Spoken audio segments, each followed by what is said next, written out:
Assalamualaikum warahmatullahi wabarakatuh. Perkenalkan, nama saya Andi Fatimah Lukman SPD. Saya adalah guru SD Negeri 33 Parepare, Provinsi Sulawesi Selatan. Saat ini saya tercatat sebagai mahasiswa PPG dalam jabatan tahun 2020 Universitas Negeri Patimura, Ambon. Baiklah, saya akan mempresentasekan salah satu alat peraga yang telah saya buat pada tahun 2019 yang lalu. Puzzle Pancasila. Jadi saya membuat sebuah papan. Nah, dimana di dalamnya ini ada puzzle Pancasila. Di dalam puzzle Pancasila ini anak-anak nanti bisa mempelajari tentang pengamalan sila Pancasila dengan cara yang sangat menarik, yaitu dengan cara bermain puzzle. Jadi bisa kita lihat di dalam puzzle-nya ini bisa dilepas pasang. Jadi anak-anak nanti bisa untuk menempelkan, ya, misalkan saya ambil ini, saya simpan. Nah, kemudian nanti yang tadi itu bisa ditempelkan lagi ke sini untuk melihat apakah dia apakah betul gambar yang ini sebagai pengamalan sila pertama Pancasila, ya, seperti itu. Jadi baiklah, saya akan menjelaskan alat dan bahan yang saya gunakan dalam membuat puzzle Pancasila ini. Jadi yang pertama itu saya menggunakan papan. Nah, kemudian ini warna merah dan putih ini adalah kain flanel. Nah, kain flanel ini saya memilih warna merah dan putih itu supaya memberikan kesan nasionalisme pada anak peserta didik saya. Jadi nanti mereka lebih tertarik karena melihat warna dasarnya itu cerah, ya. Nah, selanjutnya pada saat menempelkan gambar Pancasila ini saya memberikan kain flanel lagi, ya. Jadi di bagian ini saya tempelkan kain flanel hitam biar tampak Pancasilanya, baru kemudian ini adalah gambar yang saya print. Nah, di bagian sini sengaja saya tidak isi dengan gambar sila-sila Pancasila karena karena lambang-lambang yang seperti ini yang nantinya yang akan mereka tempel satu persatu, ya.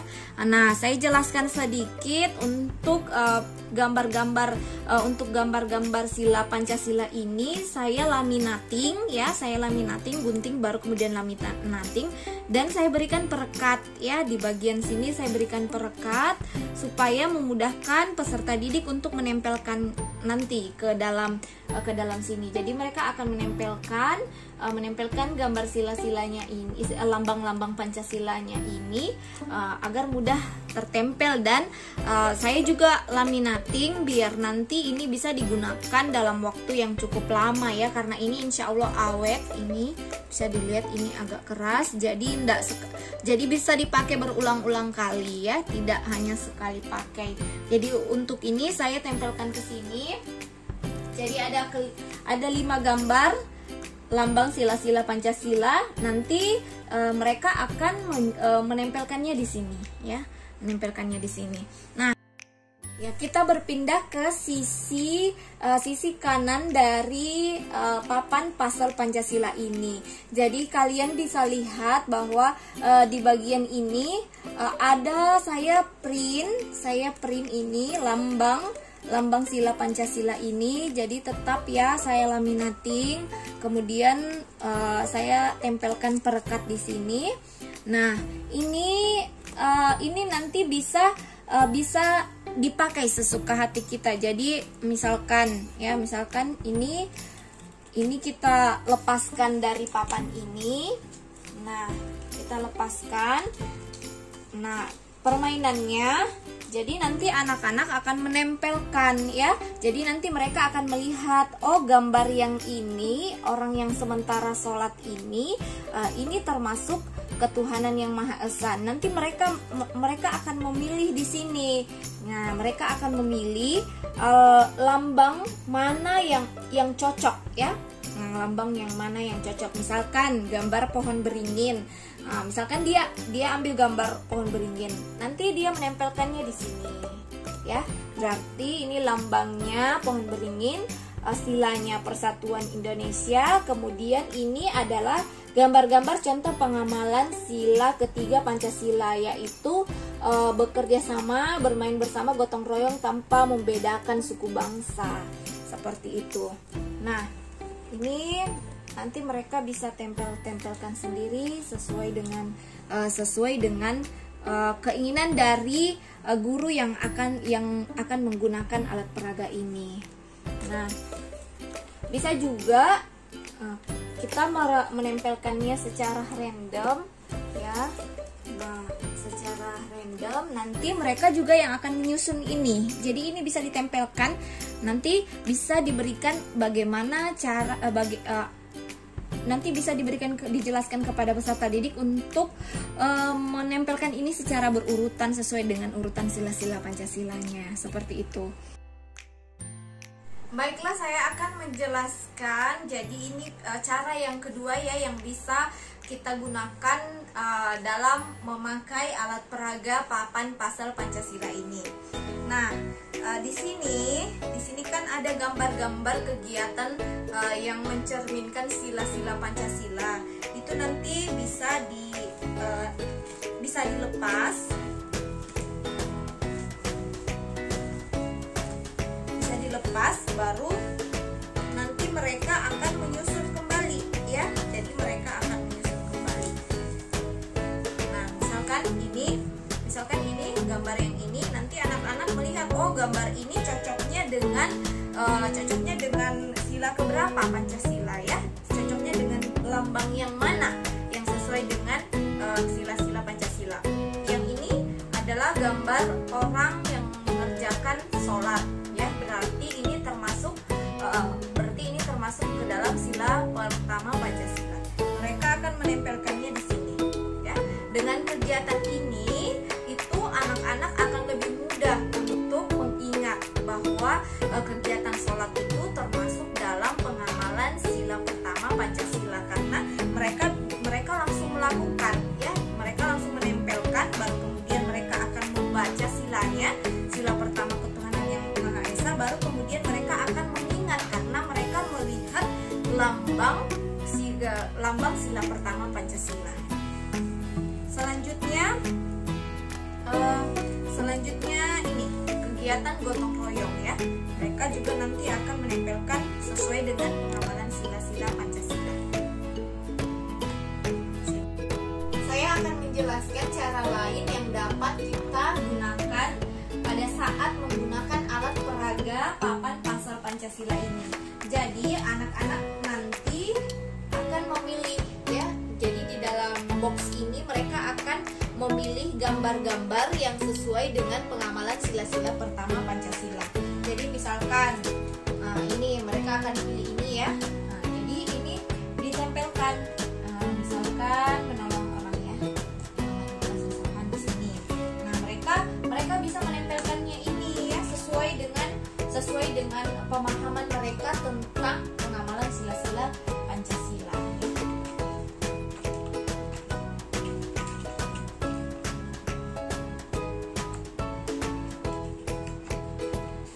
Ini bisa mereka ini saya rasa media pembelajaran atau alat peraga papan pasal Pancasila ini termasuk dalam kategori alat peraga yang bisa memacu tingkat berpikir kritis siswa, ya, karena mereka akan melihat, oh gambar ini kira-kira cocoknya di sila keberapa Pancasila, ya. Jadi ini sangat-sangat menarik. Insya Allah saya pernah menggunakan alat peraga ini dan alhamdulillah tujuan pembelajarannya itu bisa dicapai, ya, bisa dicapai dalam satu kali pertemuan saja. Ini tempelkan ke sini, terus ini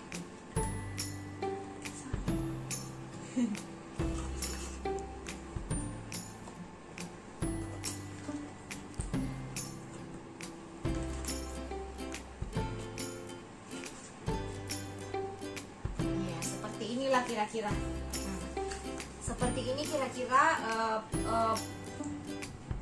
penggunaan ya, seperti ini kira-kira penggunaan dari papan pasal Pancasila ini. Itu tadi cara yang ketiga. Sekarang cara yang keempat adalah dengan cara ini di dalam gambar Garuda Pancasila ini bagian lambangnya itu bisa kita sisihkan ya. Kita lepaskan. Kita bisa taruh di box seperti yang tadi. Nah, atau bisa juga kita tempelkan di bagian bawah ini ya. Nanti kita bisa menjelaskan ke siswa. Bagaimana cara menempelkannya ya. Jadi kita jelaskan ke siswa bahwa anak-anak kalian nanti bisa memilih lambang yang mana yang cocok untuk ditempelkan di gambar Garuda Pancasila ini ya, seperti itu. Saya rasa ini lumayan bisa membuat siswa lebih cepat memahami, lebih cepat mengingat lambang-lambang Pancasila, dan mereka karena pembelajarannya ini secara langsung dan lebih bermakna ya. Nah, seperti itu. Nah, saya rasa penjelasan saya tentang papan pasal Pancasila ini sudah selesai, tentang bagaimana cara membuat, bagaimana penggunaan dari papan pasal Pancasila ini, dan yang ingin saya beritahukan lagi bahwa alat peraga yang saya gunakan ini alhamdulillah cukup efektif untuk membuat siswa lebih aktif dalam proses pembelajaran, dan terbukti membuat siswa menjadi lebih cepat mengingat dan menghafal lambang-lambang Pancasila. Mereka mudah menghafal sila-sila Pancasila, dan mereka mudah untuk mengidentifikasi kegiatan-kegiatan mana yang sesuai dengan sila-sila Pancasila. Perlu saya sampaikan bahwa alat peraga ini bisa digunakan di kelas 5 khususnya pada pembelajaran tema 1 subtema 1 itu ada materi PKM tentang pengamalan sila-sila Pancasila. Dan selain itu alat peraga ini juga bisa digunakan di kelas rendah, yaitu di kelas 1 untuk memudahkan anak-anak kelas 1 untuk menghafalkan sila-sila Pancasila sampai dengan yang kelima ya. Jadi ini multifungsi. Saya perlu katakan bahwa penggunaannya ini sangat efektif, dan bahan-bahan yang digunakan pun cukup murah dan tidak terlalu menguras kantong, tetapi kita bisa mendapatkan alat peraga yang bisa efektif membuat siswa menjadi lebih aktif dalam proses pembelajaran. Nah, saya rasa ini sekitar biaya yang saya pakai dalam membuat alat peraga ini itu tidak sampai 50.000 ya, tidak sampai 50.000. Kita hanya cukup mempersiapkan kertas flanel, dan kalau misalnya di rumah kalian tidak ada papan, bisa menggunakan styrofoam ya, Nah, ini bisa kita print, kita berikan laminating. Saya rasa ini semua gampang dan mudah untuk dilakukan ya. Tetap semangat Bapak Ibu guru dimanapun kita berada.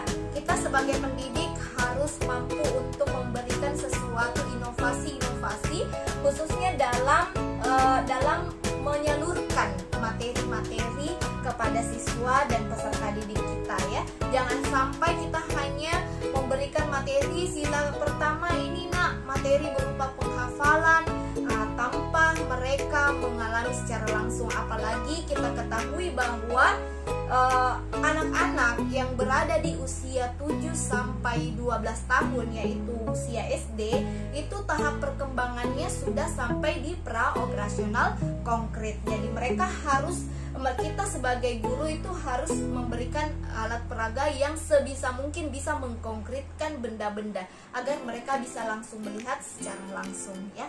Saya rasa cukup sekian penjelasan tentang alat peraga yang telah saya buat ini sekitar pada tahun 2019 yang lalu ya. Terima kasih. Mohon maaf jika sekiranya ada kata-kata yang kurang berkenan, ada kata-kata yang kurang bisa dipahami. Saya mohon maaf, dan semoga alat peraga yang saya buat ini bisa menginspirasi seluruh guru-guru yang ada di Indonesia. Wabillahi taufiq wal hidayah. Wassalamualaikum warahmatullahi wabarakatuh.